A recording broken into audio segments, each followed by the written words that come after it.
Turno. Entonces, cada bacteria de que produce diarrea vamos a relacionar con algo. Por ejemplo, Campylobacter está relacionada con el síndrome de Guillain-Barré. Yardia amblia, ¿qué podemos poner? Que es uno de los parásitos más relacionados con la diarrea aguda y necesita una poca cantidad de inóculo. Porque estas bacterias, las toxinas, una bacteria, por ejemplo, un Staphylococcus aureus, una E. coli, probablemente no nos generen clínica, ¿están de acuerdo? Entonces, esta, la Yardia lambda, es una pregunta clásica en los pases de visita que necesita poco inóculo para producir clínica, diarrea aguda. Otro, norovirus. ¿Qué se les ocurre a ustedes, doctores? Yo ya tengo una idea. A ver qué han leído del norovirus. ¿Con qué podemos relacionar?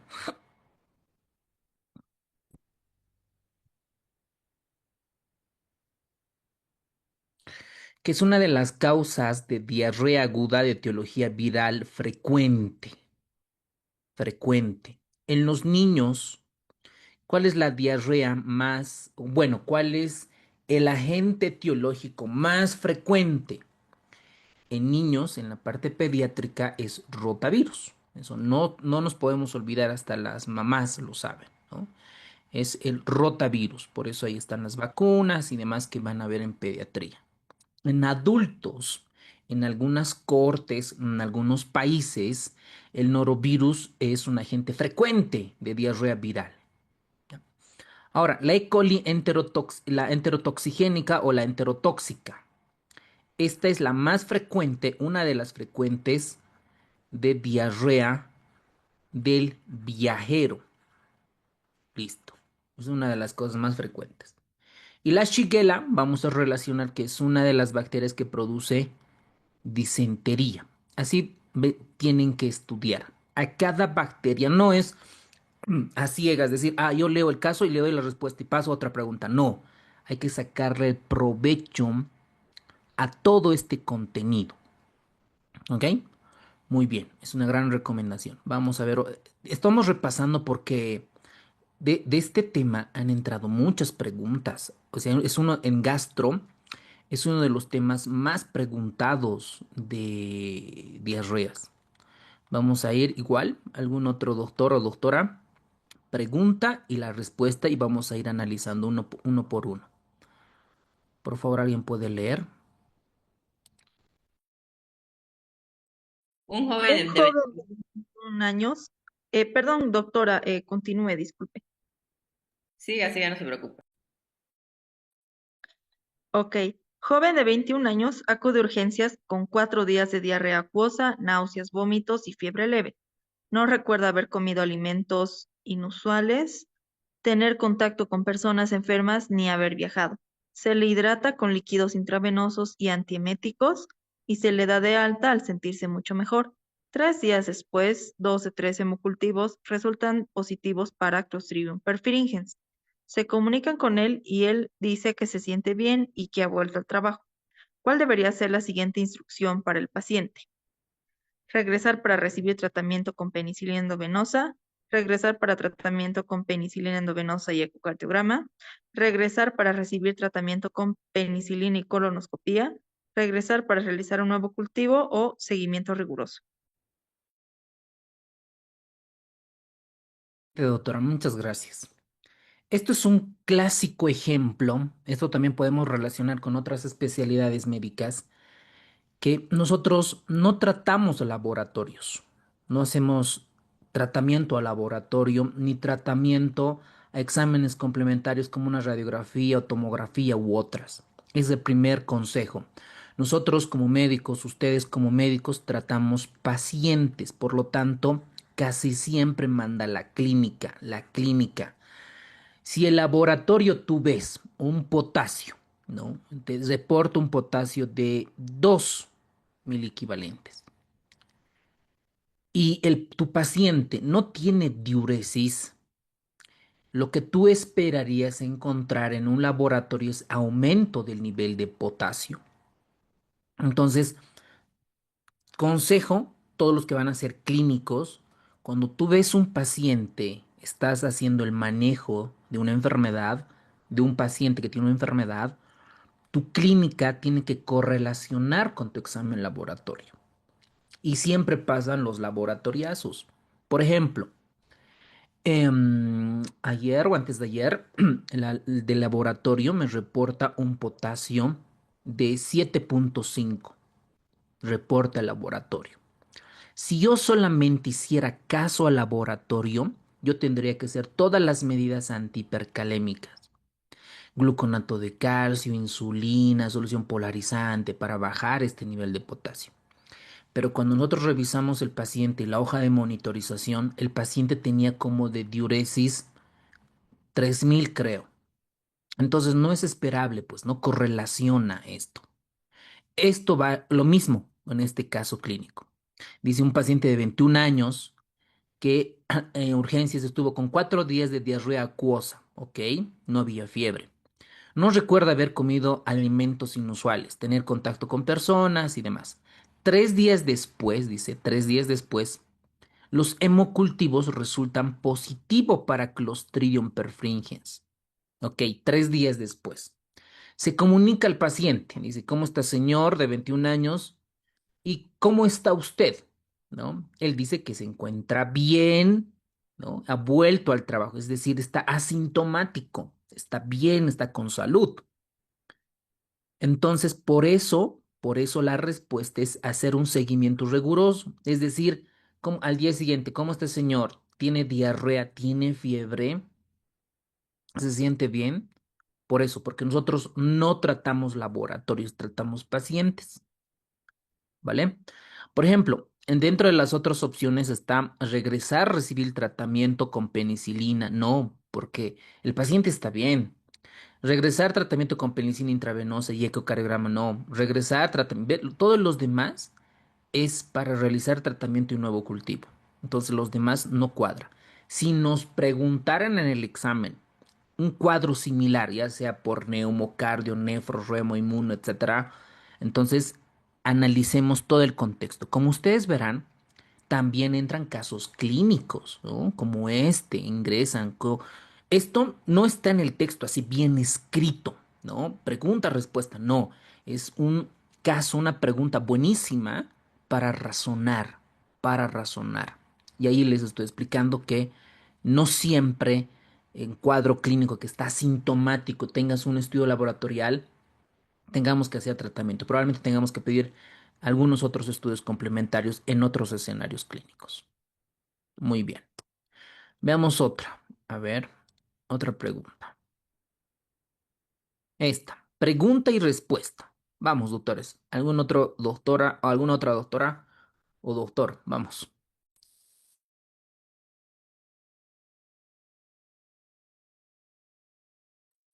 ¿Cuál es el principal agente parasitario que provoca el síndrome de diarrea aguda? Giardia lamblia. Ok, doctora, muchas gracias. Igual, ¿no? Entonces, como en la primera parte habíamos notado, aquí en esta primera pregunta, esta pregunta es clave. Campylobacter jejuni, Guillain-Barré, Giardia lamblia es una de las parasitosis más frecuentes en Bolivia. Entonces, si nos preguntaran en el examen, con caso clínico o alguna otra pregunta, ¿cuál de las parasitosis enterales es la más frecuente? La respuesta es Giardia lamblia. ¿Ok? Eso no se pueden confundir. ¿Cuál es la causa más frecuente de diarrea del viajero? Escherichia coli enterotoxigénica. ¿No? Muy bien. Siguiente pregunta. Esta está buenísima. Esta pregunta está buenísima. A ver, alguien igual, por favor, la pregunta y la respuesta. Y si tiene algún otro comentario para analizar, perfecto. Así todos aprendemos. Recordamos. Vamos.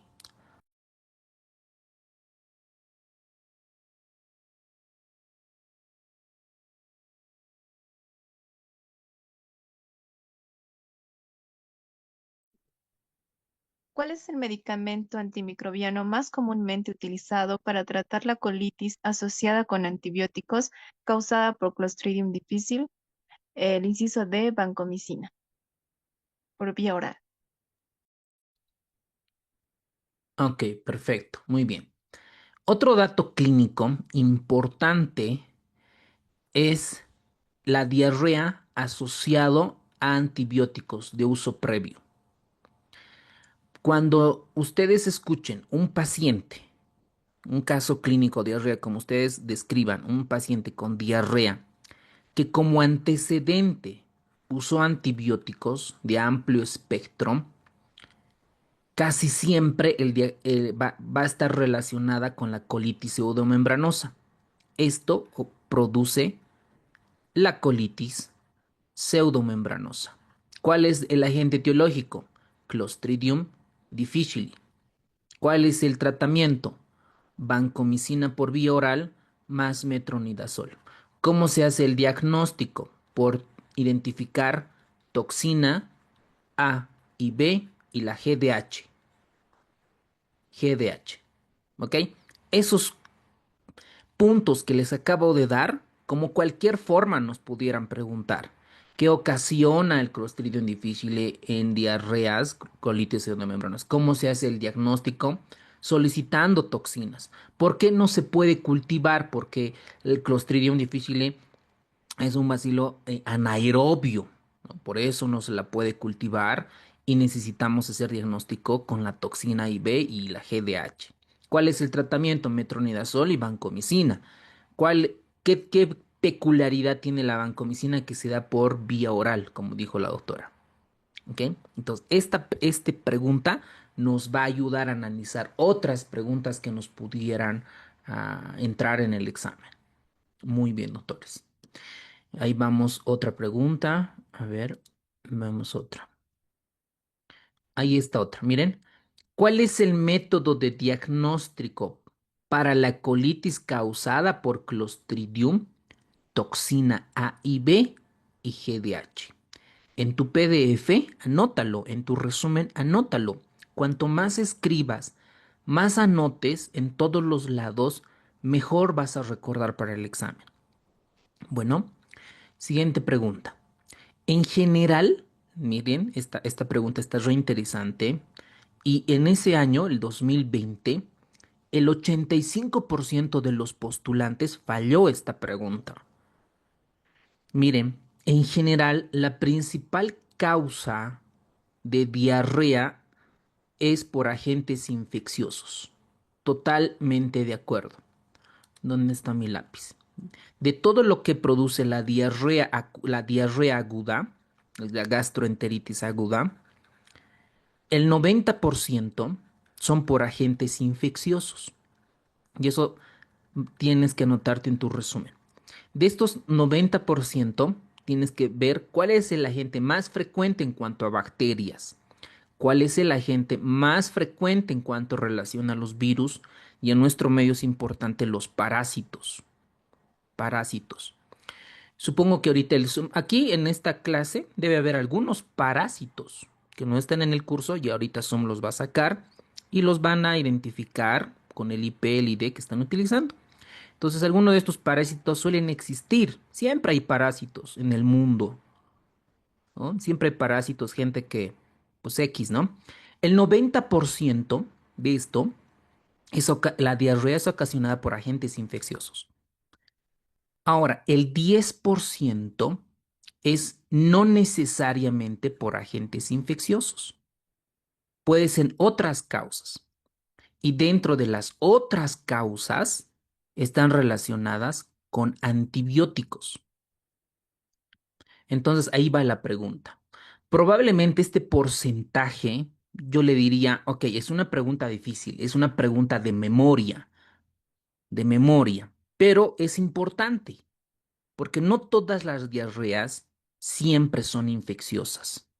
Hay un componente un 10% que no se debe a infecciones asociadas a este cuadro. Muy bonita pregunta. Otra pregunta. A ver, veamos. Miren, han entrado casi todos los años estuvieron entrando preguntas de diarrea. O sea, si tú la estudias bien, ya tienes 1 o 2 puntos asegurados en el examen real. Veamos esta pregunta, a ver. Veamos esta. ¿Cuál de los siguientes patógenos gastrointestinales causa diarrea aguda por enterotoxina, según indica. A ver, vamos a ver en esta clase que hay muchas de las bacterias producen toxinas. Hay unas leves, moderadas y unas muy graves, por ejemplo, la toxina Shiga. La toxina Shiga es la que ocasiona el síndrome hemolítico urémico. Vamos a ver ahí un brote que hubo en Estados Unidos. Esta pregunta es, desde el punto de vista del curso, es un poco debatible. ¿Por qué? Porque el Staphylococcus aureus también produce toxina. También produce toxina. Entonces, esta pregunta pudiera tener dos respuestas. ¿Hay un error? Probablemente sí. ¿Quién soy yo para justificar, para decir que está mal? Pues un simple médico que está analizando la pregunta, porque el Staph aureus también produce toxina. ¿Está mal planteada? Sí. ¿Solo pasa en Bolivia? No, también en otros países, España, Estados Unidos, México, etcétera, Argentina, Brasil, igual. Se cometen errores en realizar preguntas. Son dos, tres preguntas, máximo cinco, algunos vi en, creo que sí en Ecuador, no me acuerdo, o en Colombia, que tenían 10 preguntas malas. Pasa, como en nuestro país, ¿ok? Porque somos humanos. Entonces la justificación por eso le pusimos que el Staphylococcus aureus causa diarrea aguda por también enterotoxinas preformadas y todas las características que tiene una intoxicación alimentaria. Entonces ya les estoy adelantando que también las intoxicaciones alimentarias son producidas por toxinas preformadas en el alimento. Y vamos a ver qué pasa si es en el arroz, en el pollo o en la carne, que las bacterias van produciendo sus toxinas y eso entra a nuestro sistema digestivo y va a producir las diarreas. ¿Ok? Muy bien. A ver, vamos otra pregunta. Estoy dándome un tiempito para que ustedes igual estén analizando las preguntas, cómo las deben de estudiar, repasar. Vamos a esta pregunta. A ver, ¿cuál de los siguientes microorganismos son más identificados como diarrea del viajero? Otra vez, miren, teníamos una pregunta similar del año 2018. Pasa unos años igual, ¿ok? Miren, acá, no, no, ¿dónde está? Esta del 2023, igualito, diarrea del viajero, solamente modificado la pregunta, ¿no? Es cuál es la causa más frecuente del diarrea del viajero. Clásicas preguntas, la E. coli enterotoxigénica. No pueden fallar. Es una pregunta que se repite acá en Bolivia, también en Argentina, Brasil, Estados Unidos y otros países de Europa. ¿Ok? ¿Quién produce la diarrea del viajero? Muy bien. Otra, la shigelosis. Previamente, como antecedente, habíamos visto que la shigelosis genera disenterías. Genera disenterías. Entonces acá vamos a relacionar. La shigelosis encontramos diarreas mucosanguinolentas. ¿Esto qué es? Disentería. Eso no te puedes olvidar, no puedes fallar en el examen. Bueno, entonces acá la shigelosis, lo primero que tiene que estar en tu mente, tu memoria, que produce disentería. ¿Y cómo se trata la disentería? Ya vamos a ver qué antibióticos vamos a usar con esta shigelosis. Entonces, ¿qué hemos puesto en la justificación nosotros? Dentro de la justificación, el argumento es que la shigelosis causa una infección intestinal que produce diarrea mucosanguinolenta, tenesmo rectal, fiebre alta. Y ahí tenemos otro dato. Cuando tú ves un paciente con diarrea, te llaman, ¿no? Doctora, doctor, tengo diarrea y tengo fiebre. Entonces, lo más ahí para ver si es una gastroenteritis invasiva versus no invasiva, la clínica es la fiebre. Primer dato que nos va a ayudar. Laboratorialmente tenemos otros marcadores, pero la fiebre te va a ayudar. Si tiene fiebre, probablemente necesite antibióticos, porque la mayoría de las diarreas no necesita antibióticos.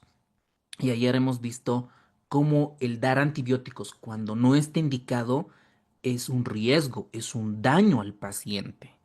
¿no? Más que beneficio, sobre todo en niños. Has visto toda la inmunopatología que produce cuando usamos antibióticos cuando no están indicados. Miren, otra pregunta, a ver, vamos a ver, miren, otra pregunta. Un síndrome caracterizado por deposiciones de pequeño volumen con sangre, listo. Cuando me dicen sangre es disentería. Y ahí nosotros tenemos que recordar, tenemos que repasar quién, qué bacterias, quién produce disentería. ¿Quién produce disentería? ¿Cuáles son las bacterias, los parásitos frecuentemente que producen disentería? ¿Y cuál es el manejo, el management? ¿Cuál es el manejo? Hidratación, antibióticos, etcétera. ¿Ok? Ahora, suele acompañarse de fiebre. Ah, es una diarrea invasiva. Está entrando. Tenesmo, dolor abdominal. Ok. Pero ¿cuál es la pregunta? A ver, veamos. Síndrome caracterizado por fuerte pequeño volumen, pero no sé cuál es la pregunta. Disentería, pues sí, ¿no? Porque tiene sangre visible. Gastroenteritis aguda, pues claro, dentro de esto, esta clínica también es una gastroenteritis aguda. Diarrea prolongada. Esta pregunta sí creo que no jala, ¿no? No va, no van, porque no. ¿A qué se refiere? Diarrea prolongada, pues tendría que decirnos que tiene más de 14 días de clínica para que sea esta la respuesta. Diarrea persistente entre ambas, ¿verdad? Y la diarrea enterotoxina. Esta pregunta creo que está muy mal planteada y hay que optimizarla. Entonces, nosotros le pusimos en la justificación que la disentería es diarrea con sangre visible, moco en heces, fiebre, tenesmo. ¿Y cuáles son las bacterias asociadas a esto? Esta Shigella, Entamoeba histolítica, Campylobacter jejuni, Salmonella invasiva y algunas otras especies de E. coli como enterohemorrágicas, por ejemplo. ¿Ok? Entonces, miren, aparte de que ustedes tienen que estudiar bien, tienen que ser capos, también tienen que lidiar, tenemos que lidiar con preguntas malas. ¿Es injusto? Sí, es injusto, pero esa es nuestra realidad. Uno es hacerse la víctima u otro es afrontar este proceso, porque todos van a enfrentar este tipo de preguntas. Entonces, ya depende de nosotros tener la habilidad, la actitud propositiva de contestar las preguntas lo más acertada que puedan. ¿Y cómo vamos a lograr eso? Estudiar, repasar, retroalimentar, hacerse dibujos, retroalimentar. ¿Es suficiente ver la clase? No. Ustedes saben que cuando yo leo, solo voy a retener 20 al 30%. Cuando veo con una clase y me explican, 30 al 50%. Cuando yo me evalúo, hago dibujos, voy elevando 60, 70%. La cantidad de horas es igual, poco a poco, es multifactorial. Para que los que creen, por ejemplo, que solo con ver una clase ya están hechos, están perdidos. Que solo con leer un resumen están perdidos. ¿Ok? Entonces aquí mucho tiene que ver tu actitud, tu sacrificio, las horas que le estés dedicando. ¿Vale? Yo, como organizo todo esto, doy lo mejor posible, todo lo que le pueda servir. Y todas las sugerencias de ustedes son bienvenidas para que yo pueda incorporar con todo el equipo. ¿Vale? Muy bien, entonces con estas preguntas que hemos analizado, vamos a comenzar la clase de gastroenteritis. A ver, veamos este caso. A la macana. Ya puse la respuesta. Pero bueno, vamos a analizar. En Oruro, dice un paciente masculino de 40 años de edad, actualmente en tratamiento por diabetes. Ah, tiene un factor de riesgo. Estos factores de riesgo pueden modificar mi diagnóstico, mi tratamiento, todo. Se presenta para una visita de seguimiento de rutina. Comparte, planea viajar al sur de Asia. Por algo me están diciendo, en Asia debe haber algo que produce diarrea. Entonces tal vez yo tenga que usar algún medicamento como profilaxis. Entonces, en la presentación está febril, una frecuencia cardíaca aceptable, buena presión, buena respiración. El examen físico no revela ningún hallazgo. Probablemente para nosotros sea fácil decir, un examen físico, ¿verdad? El examen físico Algunos tipos de agentes etiológicos que producen diarrea suelen tener manifestaciones extraintestinales, extraintestinales, como por ejemplo un rash, ¿ok? Por eso es importante revisar siempre a nuestro paciente. Tiene una hemoglobina de 12, unos glóbulos blancos de 4.900, unas plaquetas aceptables, una hemoglobina de 6.5 aceptable. ¿Cuál de los siguientes es el agente profiláctico? Excelente. Entonces, como sé que va a viajar, lo tengo que proteger de diarrea del viajero. Entonces aquí pudiera ser lo mismo. Hay un americano, europeo que desea viajar a Latinoamérica, justo a Bolivia, al Salar de Uyuni, ¿no? Ahí los turistas y su médico le va a dar algún profiláctico para evitar la diarrea del viajero. Entonces, ¿cuál es el medicamento de elección? Eso nos están preguntando. ¿Le vamos a dar metronidazol? ¿Le vamos a dar subsalicilato de bismuto, rifaximina, loperamida o algún otro antibiótico? Y ahí es la rifaximina. ¿Ok? Muy bien. ¿Qué es la diarrea? ¿Qué es la gastroenteritis? Es una expulsión de heces no formadas o anormalmente líquidas. Este es el punto de corte que tienen que recordar, superior a 200 gramos día. Sabemos que en la práctica nadie mide eso. Nos podemos ver con las deposiciones, pero esta es la definición. Esto es memoria, no hay otra. Estos datos, como las dosis, números, años, se tienen que hacer una lista, como en abril les he recomendado. Una lista, nombre, pregunta y su dosis. Aquí le pone en la pregunta diarrea, ¿cuánto es? Más de 200 gramos día. Esto al final, cuando esté en diciembre, enero, febrero, te va a ayudar a retroalimentar. ¿Ok? Es una recomendación. Si deseas, lo haces y no lo deseas, no lo haces. Al final, el que el resultado va a ver es tú.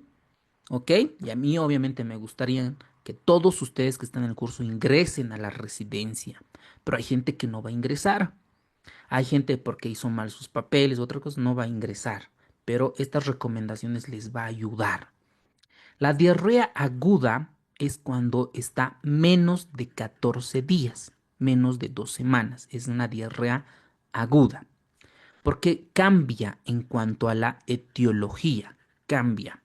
La diarrea persistente es de 2 a 4 semanas y la diarrea crónica es más de 4 semanas. La clasificación. Por epidemiología, en todo el mundo hay más de 1.000 millones de individuos que cada año sufren diarrea aguda.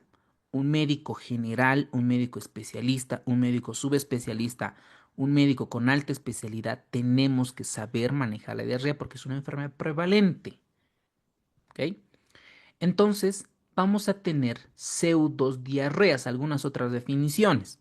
La pseudodiarrea es cuando hay una evacuación en pequeñas cantidades de deposiciones que pueden estar asociadas a urgencia rectal, tenesmo u otras. Por ejemplo, esas causas no siempre son diarrea, pueden estar asociados a síndrome de colon irritable o a proctitis. Esto es clásico en las personas que manejan mucho estrés, que tienen mucho estrés. Pacientes con intestino irritable casi siempre se van a quejar de dolor abdominal, a momentos están estreñidos, a momentos tienen diarrea. Los pacientes que tienen síndrome de intestino irritable y tiene un gran componente neurogénico, y aquí los antidepresivos les va muy bien en este tipo de pacientes. La incontinencia fecal es otro diagnóstico diferencial que no es sinónimo de diarrea, es una evacuación involuntaria. Por ejemplo, una persona que se ríe frecuente o está con tos, se le escapa la deposición y eso no significa que tenga diarrea. ¿En quiénes pasa? Sobre todo en los adultos mayores o en los pacientes que tienen trastornos neuromusculares. Suelen pasar, suelen llegar con incontinencia fecal. Ahora, las diarreas tienen múltiples etiologías. Para el examen de la res y en la práctica clínica, nosotros tenemos que diferenciar las diarreas que se tratan solo con rehidratación algunos datos de alarma y las diarreas que necesitan antibióticos u otros estudios complementarios. Entonces, una de estas nos vamos a guiar por las diarreas acuosas. Estas diarreas acuosas suelen ser generadas por una E. coli enterotoxigénica. Recuerden, la enterotoxigénica múltiples veces preguntadas es la que produce diarrea del viajero. No la puedes fallar. Están asociados a toxinas, ¿no? Toxinas. Entonces, si yo le doy antibióticos, ¿acaso los antibióticos van a ir con la toxina? No, ¿verdad? Porque estas toxinas ya están preformadas en el alimento, ya están preformadas. Es por la toxina. Por eso mismo, los antibióticos no están indicados. ¿Por qué? Sobre todo los médicos que no están bien preparados, que no saben discernir, a cualquier diarrea ya les sueltan su ciprofloxacina, su metronidazol, su ceftriaxona. Y lo único que están haciendo es barrer las bacterias buenas, asociándole para otra enfermedad multidrogoresistencia. Pero ustedes que son capísimos no van a hacer eso, ¿verdad? Van a poder comenzar a diferenciar. Otras diarreas acuosas son producidas por los clostridioides difíciles. Estos clostridioides normalmente son anaerobios, crecen sin oxígeno y están asociadas, esta es la que produce la colitis pseudomembranosa, clostridioides difíciles. El antecedente para el examen es que te van a decir que es un paciente que ya estuvo con antibióticos mucho tiempo. A veces los médicos intensivistas usan muchos antibióticos para gram positivos, gram negativos fuertes, a veces sin saber que esa enfermedad es viral y los pacientes se complican con diarreas fulminantes como una colitis pseudomembranosa. Pasa, en la vida real pasa, ¿ok? Entonces, ojo con el clostridioides. El Clostridium perfringens también tiene su enterotoxina y produce la gangrena gaseosa. Y la cólera, producida por el Vibrio cholerae, también es generada por su toxina, que es la enterotoxina, la que produce diarrea en agua de arroz. Cuando ustedes les pregunten quién genera diarrea en agua en arroz, es el cólera. ¿Ok? Hace mucho tiempo en Bolivia y en Perú habían ciertos brotes de cólera. Creo que en los últimos años no he escuchado, pero sí habían estos brotes y se morían niños, sobre todo de 5 años. Entonces imagínense para un país subdesarrollado que se le mueran niños por cólera, pues es una vergüenza a nivel mundial. Los virus, ¿qué tienes que saber? Dentro de los virus, el virus más frecuente que produce diarrea es el norovirus. Pregunta aquí en Bolivia y en otros países. Y el docente, el encargado que tiene que hacer preguntas de diarrea, estas cosas tiene que preguntar, ya sea como caso clínico o como pregunta. Norovirus. En pediatría es el rotavirus. En pediatría. Después están otras adenovirus, pero estas dos no puedes dejar, no podemos dejar no saberlo, estos dos agentes etiológicos, ¿ok? Dentro de los protozoarios, uno de los más frecuentes y que produce disentería es la Giardia lamblia. Esta Giardia, primero, acuérdense, esta casi siempre están en aguas contaminadas. Por ejemplo, cuando nosotros como médicos vamos a hacer provincia, ¿no ve? Nos mandan a un pueblo, a veces no hay ni agua potable. Del pozo tenemos que sacar el agua, ¿no ve? O ahí, debajo de la tierra o del río. Esos, ¿no? Y algunas otras aguas que no son clorizadas, no es potable, lo más probable es que tenga giardia. Giardia, ¿ok? Entonces, si a nosotros nos preguntan en el examen, en el simulacro, un paciente que viene con diarrea y estuvo tomando agua contaminada, no potable, lo primero que tenemos que pensar es giardia. Giardia, agua no potable, giardia. Estos se han identificado en lagos, ríos, estanques, piscinas. Y es clásico, ¿no? Tiene diarrea. ¿Qué estabas haciendo? Esta mañana, ayer estaba en la piscina y he tragado agua. Listo. Ahí está la giardia. Otras es los criptosporidios. Estos criptosporidios, el tip que te voy a dar, que te voy a dar como tip, casi siempre va a estar, nos van a preguntar en un paciente inmunodeprimido, inmunocomprometido. Por ejemplo, los pacientes que tienen VIH y bajan los linfocitos TCD4. ¿Ok? Lo primero que tienes que pensar en un paciente que están reportando diarrea en un paciente con inmunocomprometido, tenemos que pensar el agente etiológico, los criptosporidios. Bueno, clave es con esto. Ahora, además de esto, estos criptosporidios pueden matar al paciente y puede generar colangitis colecistitis como manifestación extraintestinal. ¿Ok?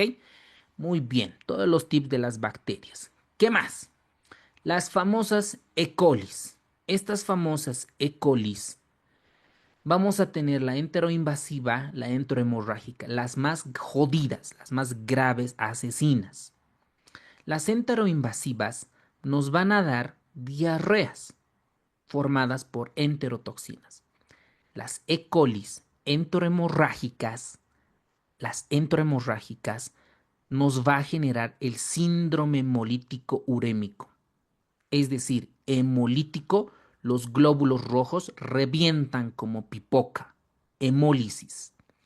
Uremia porque el riñón se está tronando, se está muriendo el riñón.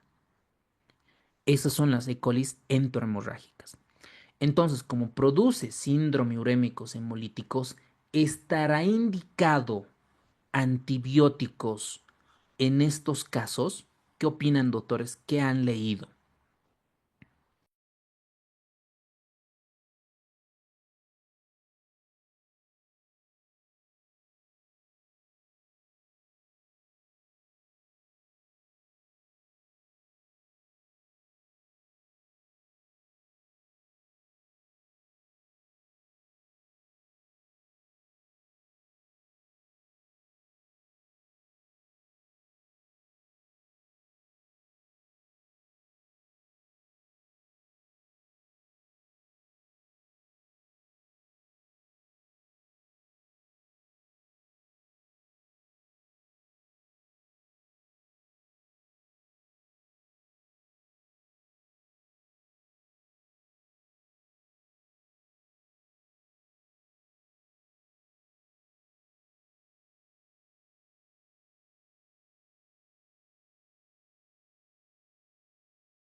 A ver, muy bien. A ver, ¿qué dicen los comentarios? Puede empeorar el síndrome. Excelente, José. Muy bien, doctor José, doctora Rosa, no están indicados. Muy bien. ¿Por qué? ¿Por qué no están indicados? Porque el que produce este cuadro tan grave es la toxina, la famosa toxina Shiga. Entonces, ahí está. Si nos preguntan, ¿quién produce el síndrome urémico hemolítico en los niños, etcétera? La E. coli hemorrágica. El serotipo más común es el 0,157H7. Clásicas preguntas, les encanta preguntar en los exámenes de la residencia. ¿Y cuál es el mecanismo? La toxina Shiga. Shiga. Cuidado que se confundan. Antes, cuando yo las primeras veces en pregrado, igual para prepararme para la resi, me confundía. Decía, Shiga debe ser Shigella, ¿no? Pero no. La toxina Shiga es producida por la E. coli enterohemorrágica, pero no es la única, ¿eh? También hay otras bacterias que pueden producir la toxina Shiga, pero en este contexto relacionen, ¿va? El Campylobacter jejuni, ya ampliamente hablado por la doctora de Neuro, que está asociado al síndrome de Guillain-Barré, también a otra manifestación extraintestinal. ¿Cuál es? La artritis reactiva. A veces, cuando los niños o los adolescentes, ¿no? Me dicen, estaba con diarrea, ahora me duele el talón, me duele la rodilla. Sobre todo he visto casos en adolescentes, ¿no? 10, 12, 13 años, le duelen el talón, los pies y tuvo un antecedente de una diarrea. Eso es artritis reactiva, ¿vale? Las salmonelas no tifoideas, estas producen salmonelosis y esto suele estar en el pollo, en los huevos. Cuando nos den una pregunta, que nos digan una diarrea que el paciente estuvo comiendo, un pollo frito, ¿no? Un pollo dorado, ¿no? Espiedo, huevos, ¿no? Salteado, como prefieran, lo que tenemos que relacionar con salmonella no tifoidea. Otra, la shigella. La shigella produce diarrea con sangre, la disentería, la disentería. Entonces, esta shigella también requiere una dosis bajas de inóculo, muy baja, y produce la disentería basilar. La Yersinia enterocolítica. ¿Saben cómo preguntan esto? Esta bacteria en los exámenes de la RESI que, ¿cómo era? Paciente que está con apendicitis aguda, ¿no? Con apendicitis aguda. ¿Cuál es el diagnóstico diferencial que puede modificar o que está relacionado? La, la Yersinia enterocolítica. Esto sobre todo está en la carne del cerdo y productos lácteos contaminados. ¿Se recuerdan en el examen? Había unas preguntas relacionadas con la toxina, le pusieron, ¿verdad? Entonces medio que no cuadra. Hubiera sido bonito que pregunten más o menos cómo puede provocar la pseudoapendicitis. Eso deberían de preguntar. Paciente que tiene diarrea, que se queja, dolor en la fosa ilíaca derecha. ¿Cuál es el agente etiológico que sospecharía? Bonita pregunta, ¿no ve? Bonito para que con tal que al médico que se está preparando le haga razonar, le haga pensar y decir, ah, yo sé que en la clase lo he leído en un libro de Harrison que la puede producir una pseudoapendicitis. Nos puede, ¿no? Excelente. Y la entamoeba estolítica, transmisión fecal oral, también la que produce la disentería mediana frecuente en nuestro medio. Pero ¿qué más tenemos que saber de la entamoeba histolítica? Que también produce pus en el hígado, absceso hepático, tema de cirugía. ¿Cómo diagnostico? ¿Qué test, qué laboratorios le voy a pedir? ¿Qué tiene? ¿Cuándo es tratamiento quirúrgico? ¿Cuándo es tratamiento intervencionista y cuándo es tratamiento médico? ¿No? Esas son claves preguntas para un absceso hepático dentro del tema de cirugía. ¿Ok? Para nosotros en medicina interna produce la disentería amebiana. Yo creo que con este breve resumen, un cuadrito que ustedes se están anotando, les va a ayudar mucho para el final. ¿Ok? Esto ya ha entrado como pregunta similar. 90%, doctores, es agente infeccioso y el 10% son otras sustancias, como por ejemplo los fármacos. Tal vez si queremos aplazarlos, quieres tú resaltar, entrar en el primer lugar, podrías memorizar, recordar cuál de estos fármacos, sobre todo los antibióticos están relacionados. ¿Quieres profundizar más? Preguntas, ¿no? ¿Qué tipo de antibióticos están relacionados con las pseudodiarreas? ¿Ok? Ahora, nuestro cuerpo es muy inteligente, ¿no? Tiene unas defensas, hay cosas que uno te preguntas como médico y dices, ¿cómo carajos hace nuestro cuerpo con esto, ¿no? ¿Cómo se defiende? Y sabemos que nuestro sistema digestivo tiene muchas defensas. Cuando nosotros le echamos una salteña, un churrasco, una parrillada hipercontaminada, ¿no? Nos comemos en la calle, nuestro estómago tiene su defensa, que es el ácido clorhídrico. Tenemos enzimas digestivas y el peristaltismo que lo va a eliminar. Y lo más importante, bueno, una de las cosas más importantes que tenemos, nuestras propias bacterias que nos defienden de procesos infecciosos. Entonces, estas son nuestras defensas para evitar una diarrea, una gastroenteritis. ¿Ok? Pero las bacterias a veces son tan capas, tan cracks, que mutan, que forman toxinas, que evaden todas nuestras defensas, ¿no? También son malitas estas bacterias. Entonces, estos agentes infecciosos son virus, bacterias, protozoarios, ¿no? Protozoos que pueden generarnos. Ahora, ¿qué tenemos que recordar? Estas diarreas vamos a clasificarlas en dos grandes grupos. Diarreas no inflamatorias, diarreas inflamatorias y penetrantes. ¿Cómo nos vamos a dar de cuenta? Uno, lo que les comentaba es la fiebre. La clínica manda. No inflamatoria casi son por enterotoxinas, la mayor parte.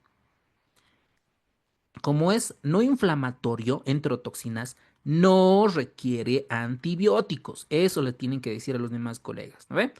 Si ves un paciente con diarrea no inflamatoria y el otro colega le da antibióticos, le das un soquete, pues le das un cabezazo, ¿no ve? Porque está haciendo mal, le está dañando al paciente, le está perjudicando. Y esto, ¿no? Todo el sistema digestivo, acá, esta parte, la parte proximal, sobre todo la que va a estar afectada. El paciente va a tener diarrea acuosa, ¿no? Como un colega decía, ¿no? He llegado, bueno, trabaja en Santa Cruz, viene a La Paz, ¿no? Visita y de repente come una hamburguesa y me dice, che, tengo diarrea, me duele mialgias, y uno que le pregunta, ¿tienes fiebre? No, ¿no? ¿Tienes sangre, moco, tus heces? No, listo. Sales de hidratación, toma, y si te duele mucho el abdomen, un espasmo de oxadol, una inebutilbromuro y iosina, listo. En 2 días te va a pasar, ¿ok? Listo, suficiente con eso. Si nosotros pedimos un examen de heces, lo que vamos a encontrar es que tenga negativo la lactoferrina fecal. Es negativa la lactoferrina fecal y no hay leucocitos en las heces. ¿Cuáles son? Muchas bacterias, parásitos o virus que pueden producir diarreas no inflamatorias. ¿Ok? Por lo tanto, aquí el tratamiento que va a ser sintomático. ¿Ok? Tratamiento sintomático, reponer. Ahora, eso es en un paciente adulto joven, adulto. En un adulto mayor es un poquito, hay que tomarlo con pinzas, porque los adultos se deshidratan rápido y no manifiestan clínicamente. Entonces, si viene un paciente anciano, ¿no? Adulto mayor, no, es más feo decir anciano, es un adulto mayor que viene con diarrea, esa diarrea no es de hoy día. Se debe estar aguantando mucho porque no se quejan los abuelitos.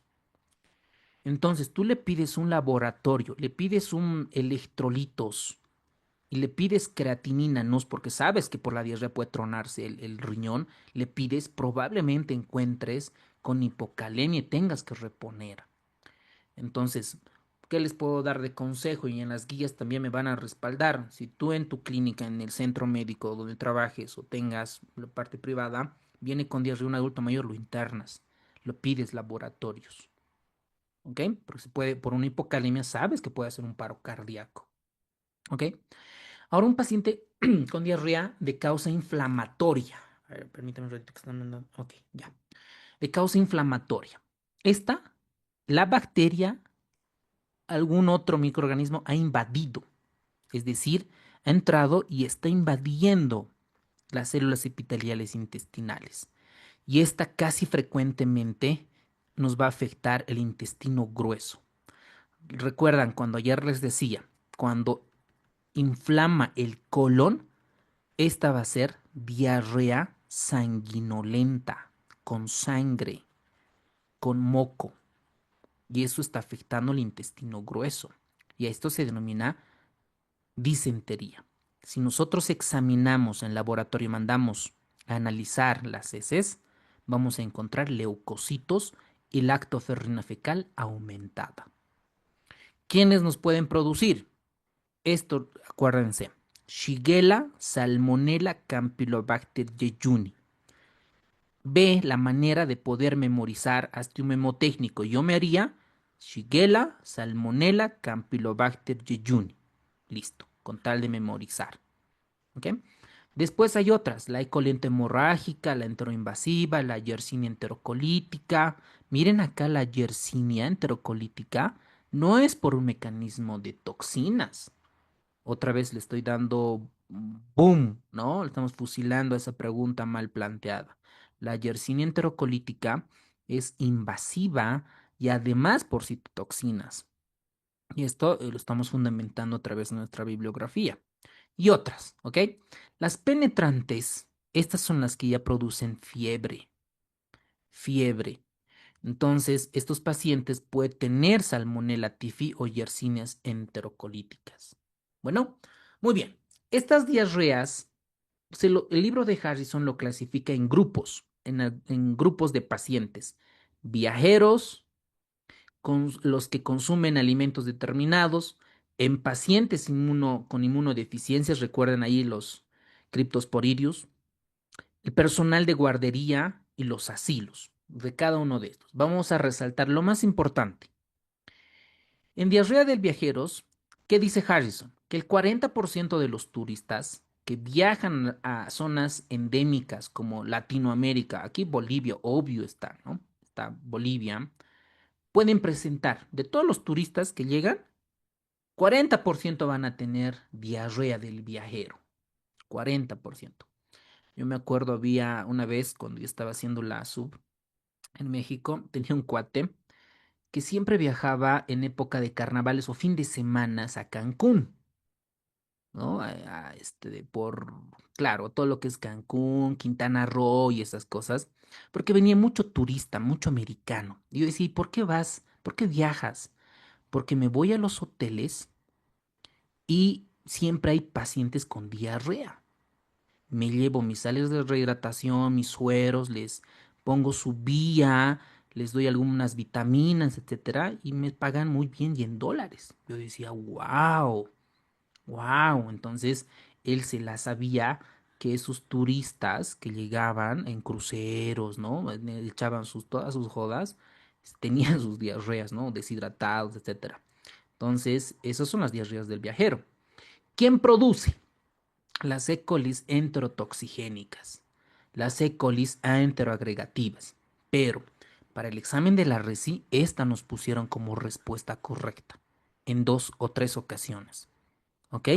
Pero la E. coli de diarrea de viajero también es producida por una E. coli enteroagregativa, también es producida por Campylobacter, norovirus, Giardia y otras, pero para el examen la más frecuente, recuerden, la más frecuente, la enterotoxigénica. ¿Ok? Eso anótense por favor en sus resúmenes, en sus apuntes. Otro caso. Los pacientes que consumen alimentos determinados. Vamos, recuerden, paciente que nos dé como antecedente pollo, dice, doctora, doctor, tengo diarrea y he comido pollo en uno de esos lugares X. ¿Qué tenemos que pensar? 3 cosas. Salmonella, Shigella y Campylobacter. ¿Va? Deme 30 segunditos, por favor.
Continuemos.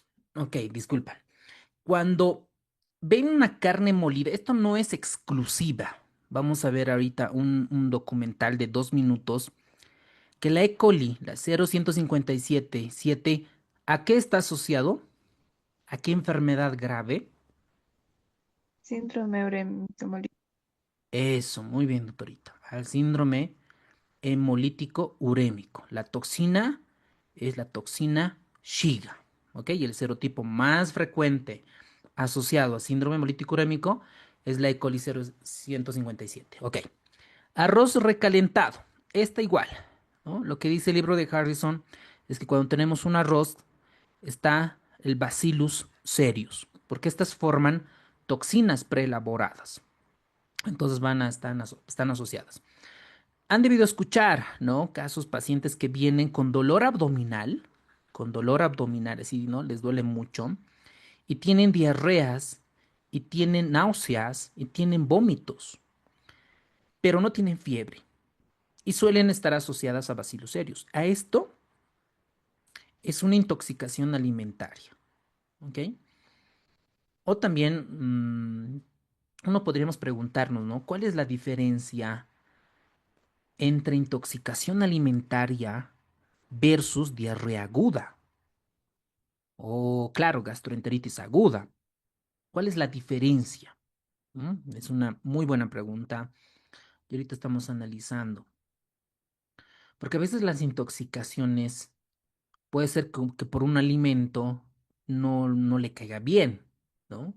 O porque no se esté muy picoso o algo así. Ahorita vamos a analizar. Cuando vemos una mayonesa cremas, están asociadas el Staphylococcus aureus y la salmonela, y por pescados crudos, vibrio y hepatitis A. Ahora, en pacientes con inmunodeficiencias, ¿qué tenemos que saber? Principalmente los patógenos oportunistas. Las inmunodeficiencias, ustedes saben que pueden ser primarias o pueden ser secundarias. Las primarias es un paciente que tenga déficit de inmunoglobulina tipo A o hipogamaglobulinemias o enfermedades granulomatosas, y la secundaria, los ancianos, y aquí está asociado VIH. ¿Qué tenemos que recordar? Que las diarreas pueden deberse a citomegalovirus, anótense eso por favor, Mycobacterium nisospora y Cryptosporidium. Cryptosporidium. ¿Ok? Muy bien. Pacientes en guardería y sus familiares. Esto es frecuente por infección por Shigella, Giardia, Cryptosporidium y rotavirus. Y en los asilos están asociados a infecciones nosocomiales con bacterias o virus más agresivas, y si el paciente ha usado antibióticos, recuerden siempre asociar a colitis pseudomembranosa, Clostridium difficile. El diagnóstico lo hago por toxinas ya preguntado, ojo, ¿no? Esto ya nos han preguntado. Toxinas A y B y la GDH.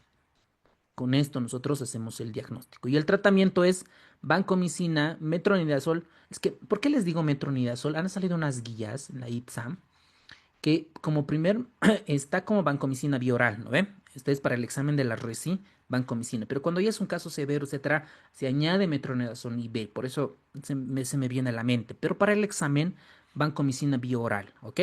Cuando ya estén en la residencia van a comenzar a leer las guías y nos vamos a ir actualizando, ¿vale? Muy bien.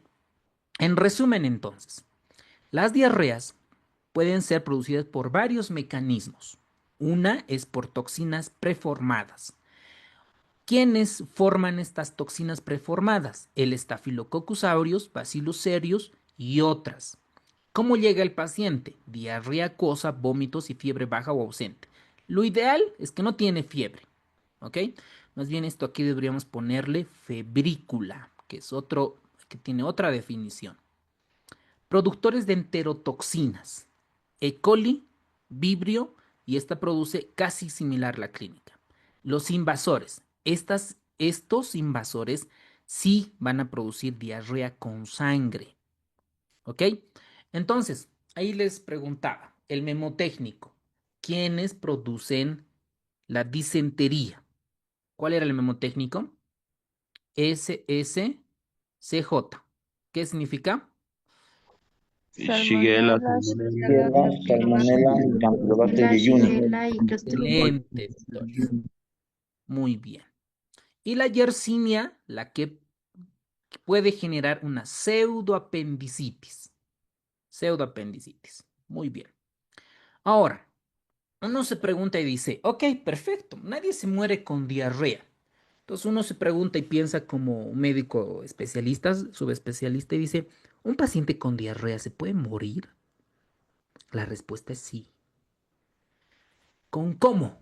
Una de ellas es el síndrome hemolítico urémico, que yo la verdad nunca he visto un caso así. Probablemente los pediatras intensivistas o los pediatras infectólogos hayan visto. No sé si hubo en Cocha o en La Paz o en Santa Cruz, no lo sé, de este reporte, pero sabemos que es grave. No es la única que produce, pero es la más frecuente y que les encanta preguntar en los exámenes. La otra es la Shigella, ¿ok? Artritis reactiva o el síndrome de Reiter. ¿Quién produce? Es un cuadro que viene con diarrea, pero tiene manifestaciones extraintestinales. Y esto es lo bonito. A mí me gusta mucho ver casos difíciles y buscar el por qué y el de cómo, ¿no? Entonces están asociados a Campylobacter, Yersinia, Salmonella, pericarditis y tiroiditis por Yersinia enterocolítica, colon irritable posinfeccioso y desencadenantes de la enfermedad inflamatoria intestinal. Ok, muy bien. A ver, vamos a ver esto, un spot de 2 minutos. O sea, hay muchos de varios minutos, ¿no? 10, 20 minutos, pero dije, no vamos a, no vamos a perder el tiempo, más bien algo cortito, conciso, para que podamos retroalimentar y llamar su atención y que sea lo más amena posible. A ver, ¿dónde está? Ahí está, compartir. Ahora sí, ya. Top at 5:30, the Ottawa County Health Department is warning about an E. coli outbreak in the community. They've seen 12 cases of Shiga toxin producing E. coli infections, and 5 of those people have been hospitalized for their symptoms. News 8's Megan Bunchman is in the newsroom right now after talking to the county's senior epidemiologist. Megan? Well, the big concern here is that they're seeing a significantly higher number of E. coli infections than what is typical this time of year. The Shiga toxin produces E. coli is often associated with food-borne outbreaks. 5 of the 12 people who have infections had to be hospitalized because of their symptoms. 2 of them are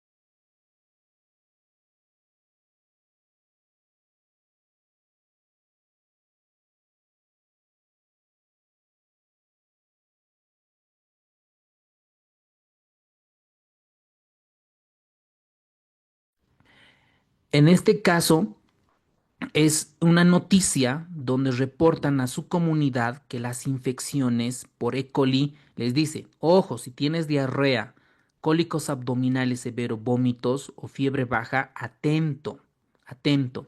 Y acá hacen los epidemiólogos el estudio, ¿dónde está el foco? ¿Dónde están estos 5 pacientes hospitalizados que están graves? ¿De dónde está en la hamburguesa? ¿Está en el atún? ¿Está en alguna legumbre, etcétera? Eso es parte de los epidemiólogos. Entonces, reportan que hay 5 pacientes hospitalizados por una E. coli enteroinvasiva que está produciendo probablemente un síndrome hemolítico urémico y está avisando a la comunidad. Ojo, atento, no consumen, etcétera. Y aquí el rol de los epidemiólogos es bien importante para identificar el foco. A ver, veamos qué más dice. severe stomach cramps, vomiting, and a low-grade fever. You'll want to contact your doctor if you are unable to keep down liquids, have diarrhea that lasts more than 3 days, or have a fever higher than 102. Right now, the health department is investigating to see if there's a link between these cases. We continue to work really, really hard to see if there's any common denominators. And one Entonces, cuando hay un brote, ¿no ven? De 5 pacientes hospitalizados por un E. coli un síndrome hemolítico, el epidemiólogo, el crack, ve, ¿no? Dice de dónde vino este caso y comienza a tomar muestras, supongo también apoyado por un infectólogo, para ver, ¿no?, dónde está el foco y comenzar a aislar, porque imagínense que su letalidad puede aumentar. ways that we do that is we call the cases and ask them what they were up to before they started to get sick, what they were eating, where they were going, just kind of a gamut of questions that are common across all the cases. And then we try to compare to see what common denominators are coming out. But that's only part of the investigation. There's also this element where the samples that are collected in the process of visiting your doctor, usually a stool sample, get tested. And we try to find out if there's a genetic fingerprint to the particular bug that we're looking at.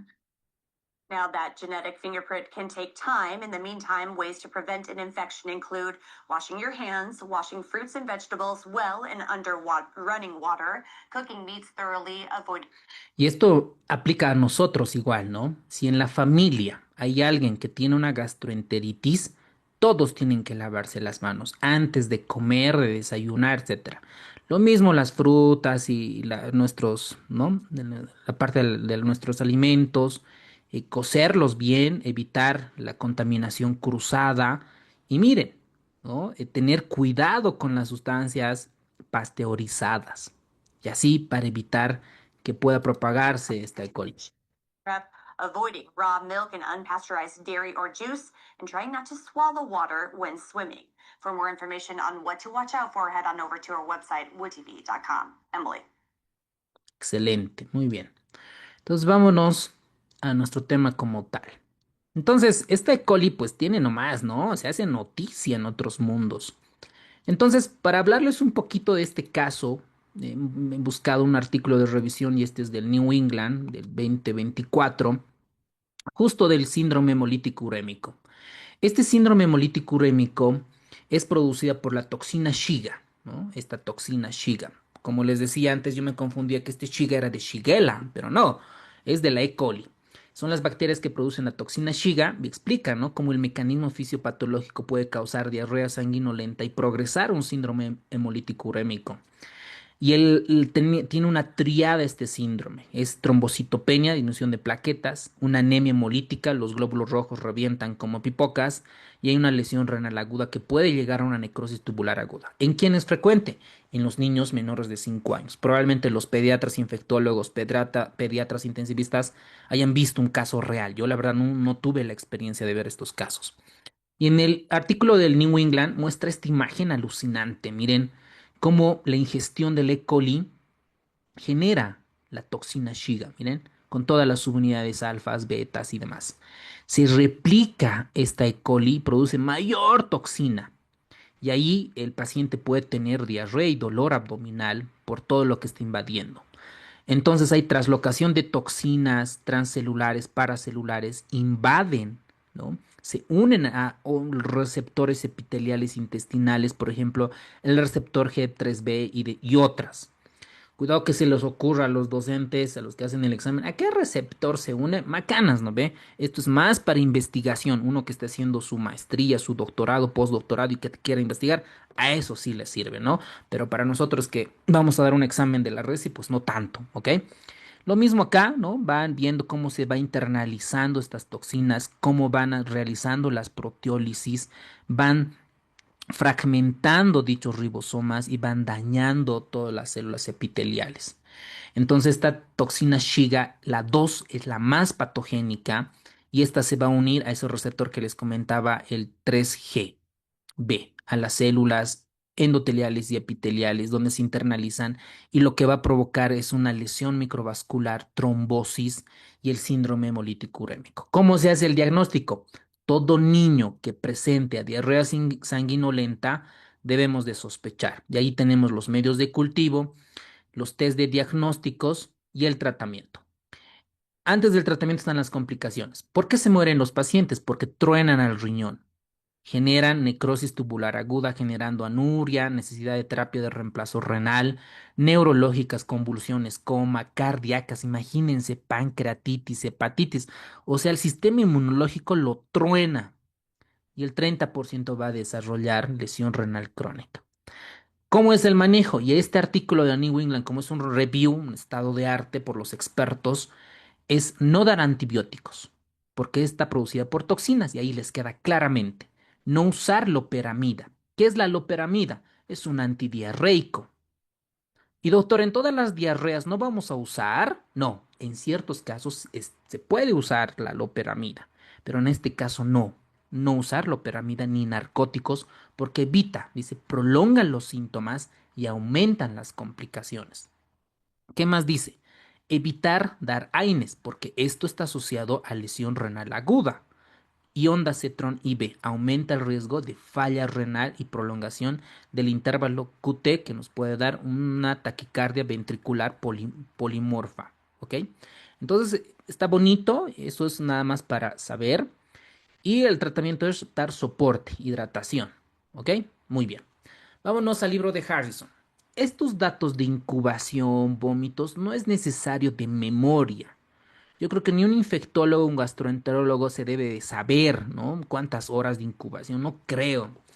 Y si nos preguntaran, ¿cuánto es el periodo de incubación de una, no sé, de una criptosporidiosis? Pucha, pues es alguien que no sabe hacer una pregunta, ¿no? Que no, el módulo, cuando uno hace la maestría en educación superior, hay un módulo que se llama evaluación y ahí pues nos enseñan y nos retroalimentan que estas cosas no va, a no ser que sea, a ver, ¿cómo les digo? Que sea muy importante en el cuadro. Hay muy pocas cosas en eso que nos podrían ayudar. Pero veamos. Por ejemplo, vamos a tener sustancias toxigénicas, ¿no ve? Las toxinas preformadas, Bacillus, Staph aureus, Clostridium. Miren, el periodo de incubación es cortita. ¿Qué es lo que va a generar más clínicamente? Diarreas acuosas. Las enterotoxinas igual, ¿ok? No es lo mismo una toxina preformada que una enterotoxina, ¿ok? Si ustedes un poquito revisan, tienen otros mecanismos de formación. Por ejemplo, las enterotoxinas, su periodo de incubación es mucho más prolongada, ¿ok? Pero también clínicamente generan diarreas acuosas. Las enteroadherentes son las que tienen un periodo de incubación un poquito entre 1 a 8 días. También diarreas acuosas. Las citotoxinas. Estas, cuando ustedes ven miren, célula, casi siempre van a relacionar con diarreas invasivas, sobre todo con diarreas sanguinolentas. ¿Ok? Las citotoxinas. Microorganismos invasores. Ok, ahí tenemos el rotavirus, el norovirus en el adulto, en pediatría rotavirus, diarreas acuosas y la inflamación intensa por Shigella, E. coli interaminvasiva, la entamoeba histolítica, esa nos van a dar disenterías. Ok, ahora, ese 10% que produce diarrea y no es por causa infecciosa, son múltiples causas. Dentro de ellos, los fármacos se llevan el premio. ¿Ok? Dentro de los fármacos están asociados a los antibióticos, AINES y otros. También están asociados a isquemia intestinal, a toxinas y otras enfermedades. Muy bien, ahora es su turno, doctores. Para cada pregunta, 20 segundos, por favor.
Muy bien, doctores. Con eso terminamos. El estudio del paciente. ¿Qué vamos a hacer? Imagínense ustedes están en la consulta y viene un paciente con diarrea, ¿ok? Con deposiciones líquidas. Primero vemos la gravedad del cuadro. Si es leve, si es moderado o es un paciente que ya está inconsciente por deshidratación, por trastorno hidroelectrolítico. Un paciente con diarrea, ¿qué le pasa? ¿No? Pierde líquido, pierde electrolitos, pierde bicarbonato. Entonces, qué voy a encontrar? Un paciente que pierde líquidos lo voy a encontrar deshidratado, deshidratado. Si la deshidratación es muy grave, lo podemos encontrar en coma al paciente, sobre todo en los adultos mayores y niños. Lo mismo con los electrolitos. Pierde electrolitos. Paciente puede tener hiponatremia. Ok, lo va a drenar el cerebro, no tanto. Este es lo peligroso, el potasio y el magnesio. Porque el potasio y el magnesio puede generar arritmias cardíacas, puede fallecer en niños y adultos mayores. Lo mismo el bicarbonato, como pierde bicarbonato, va a generar acidosis metabólica con anion gap normal. ¿Ok? Entonces, cuidado. Paciente con diarrea no hay que tomarlo nomás así, ¿no? Sobre todo en pediatría y en los adultos mayores. Y tenemos que preguntarle cuánto tiempo tiene la diarrea. Si es diarrea aguda, menos de cuántos días tiene que estar, doctores. 14 días. Menos. Menos Si de, es una diarrea aguda, ¿cuántos días tiene que ser? menos de 14 días. Y una diarrea persistente,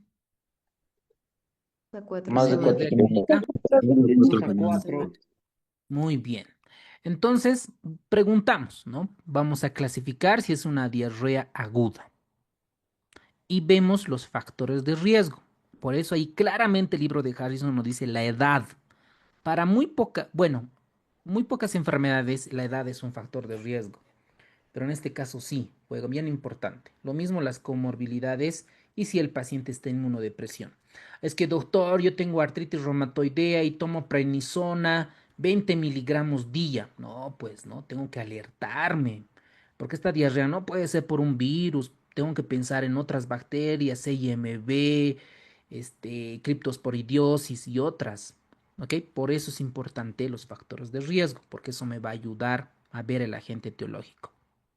Ahora, si la mayoría de las diarreas normalmente son leves y se autolimitan, a veces ni los pacientes acuden al médico, ¿no? Toman sus hierbitas, sus mates, se rehidratan, perfecto. ¿Cuándo vamos a solicitar estudios? Cuando un paciente tiene una diarrea profusa y está muy deshidratado y entra en shock hipovolémico, ahí obviamente le vamos a pedir electrolitos, función renal, electrolitos lo más importante, renal y a ver qué más aquí, tal vez plaquetas, ¿no? Para descartar algunas cosas. Si vemos paciente con sangre en las deposiciones, entonces tenemos que investigar, mandar a estudiar ese laboratorio. Y alguien dirá, pero doctor, ¿qué vamos a pedir? ¿Qué laboratorio? En la práctica diaria ya es más sofisticada, ¿no? Ahora, por ejemplo, nosotros moco fecal, ¿no? Examen amebas amebas en fresco y coprocultivo, ¿no? Eso es lo que normalmente nosotros pedimos para identificar si es bacteria, si es un parásito. Ahora, si el paciente tiene fiebre persistente, igual investigamos, solicitamos estos laboratorios.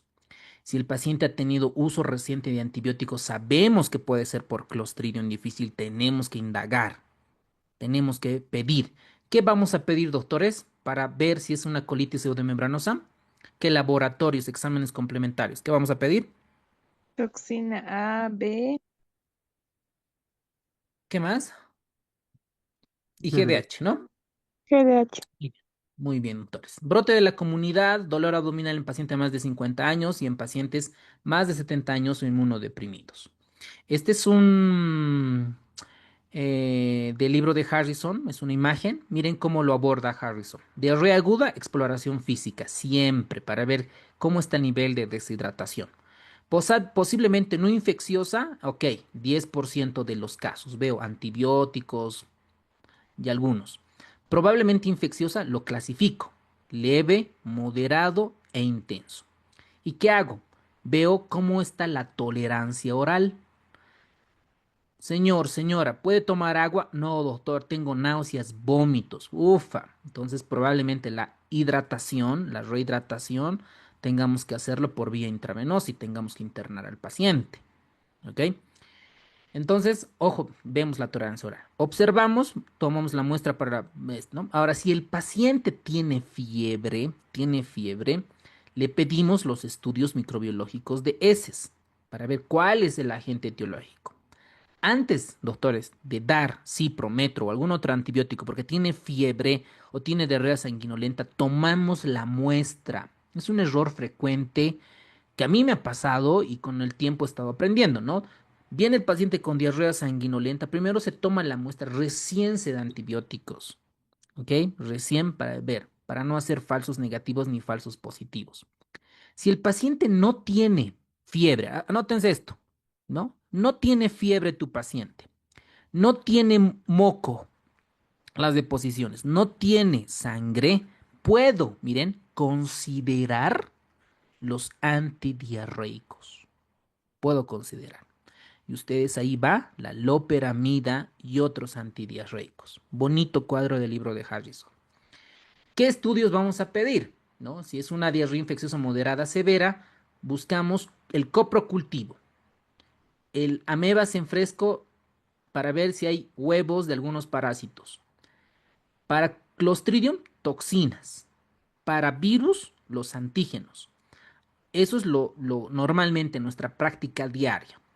Ahora, hay pruebas específicas, ¿no? Por ejemplo, para ver una E. coli 0157, un cólera, Giardia, solicitar PCRs, microarrays genéticos, o en casos que diarrea no resuelven, mandamos al gastroenterólogo para que pueda realizar una sigmoidoscopía con biopsia o endoscopía alta para realizar el aspirado duodenal y hacer los estudios correspondientes.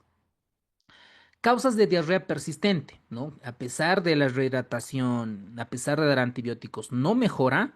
Puede ser que el antibiótico que estemos dando es incorrecto y si hay una Giardia necesite otro tipo de antibióticos.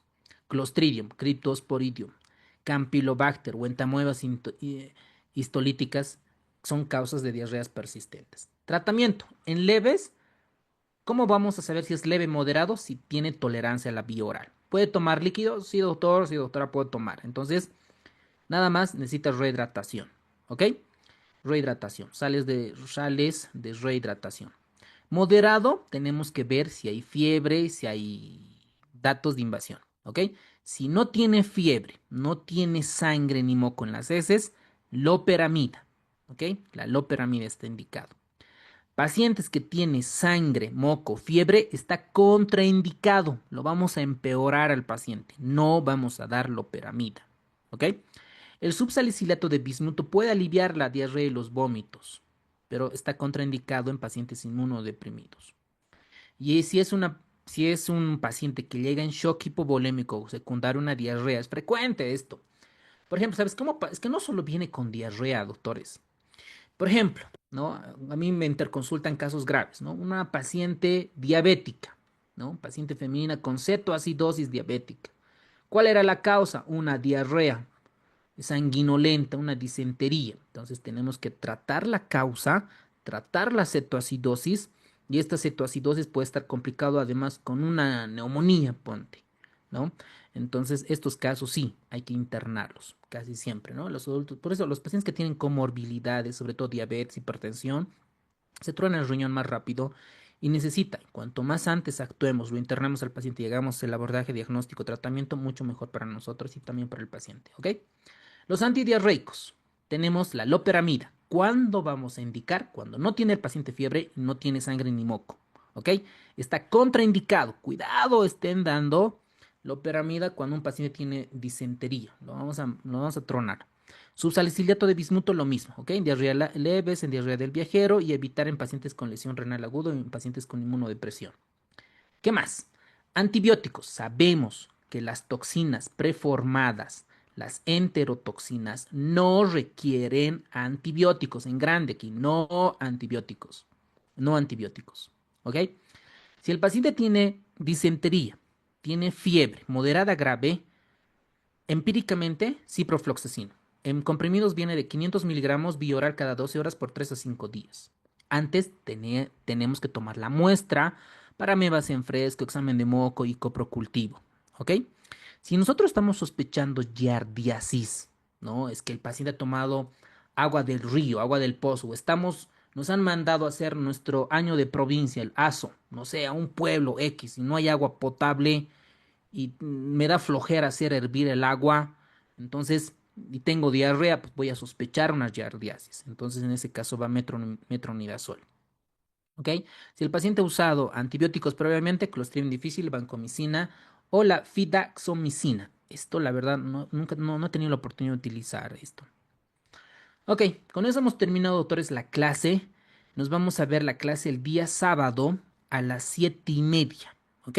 A las 7:30 los veo con el tema de hepatitis viral. Es un tema alucinante donde vamos a ver cómo el virus de la hepatitis lo va a tronar al hígado. ¿Ok? Muy bien, doctores, nos vemos el día sábado y vamos a contestar a estas preguntas. Si alguien tiene alguna otra pregunta, pues puede activar su micrófono y con gusto les vamos a Doctor, responder. disculpe la pregunta. Mañana Dígame, entonces doctor. no vamos a tener clase.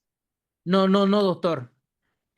Ah, Mañana no tenemos clases viernes, mañana no tenemos. Si quieren ir a bolichar, ir a cenar, pasar con su pareja, adelante, aprovechen, viernes. Y el sábado muchas nos gracias. vemos así, súper lúcidos, ¿va? Listo. Ya, excelente. Sábado, doctor, gracias. Gracias a ustedes, doctores. Doc, en un caso con quistes de entumoeba histolítica, ¿usaríamos antibióticos? Sí, sí, sí, metronidazol. Sí, bonita pregunta. Doctor, una pregunta. En el caso de que un paciente pediátrico se presente con diarrea sanguinolenta y pueda hacer una, un SHU, ¿cómo podemos diferenciar entre darle o no antibiótico? Con los exámenes complementarios, el coprocultivo, el amebas en fresco, el examen de moco en heces, con esos.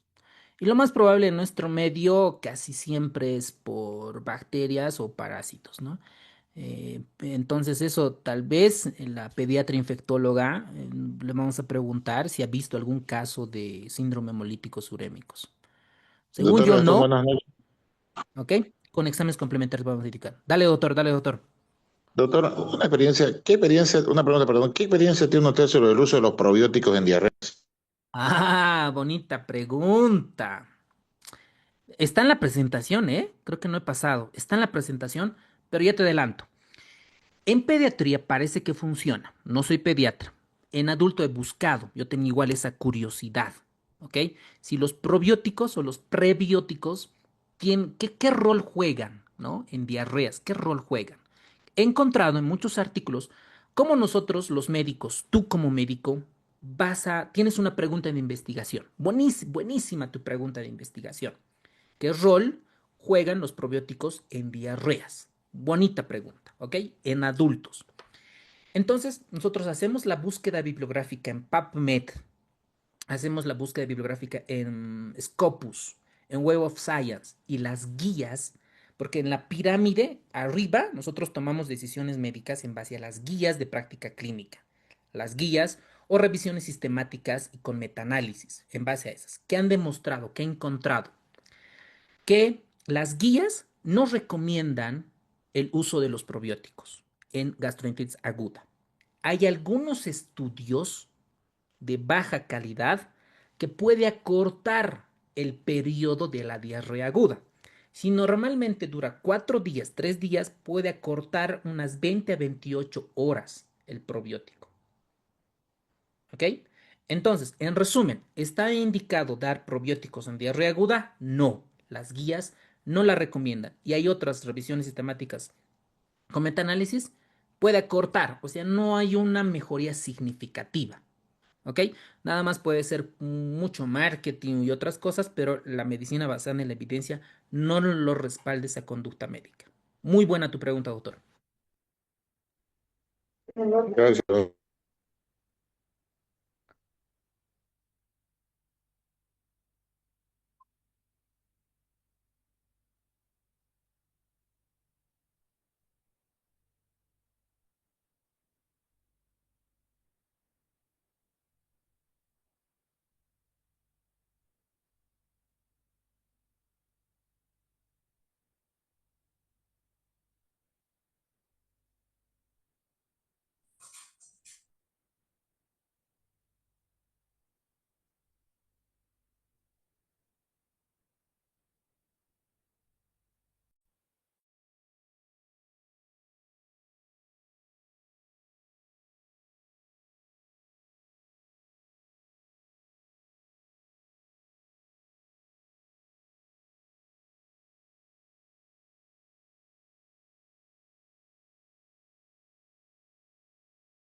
Carolina, muy buena tu pregunta.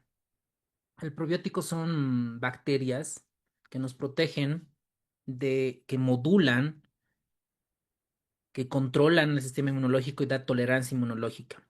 Esas son las bacterias buenas, ¿ok? Lactobacillus, Saccharomyces y etcétera.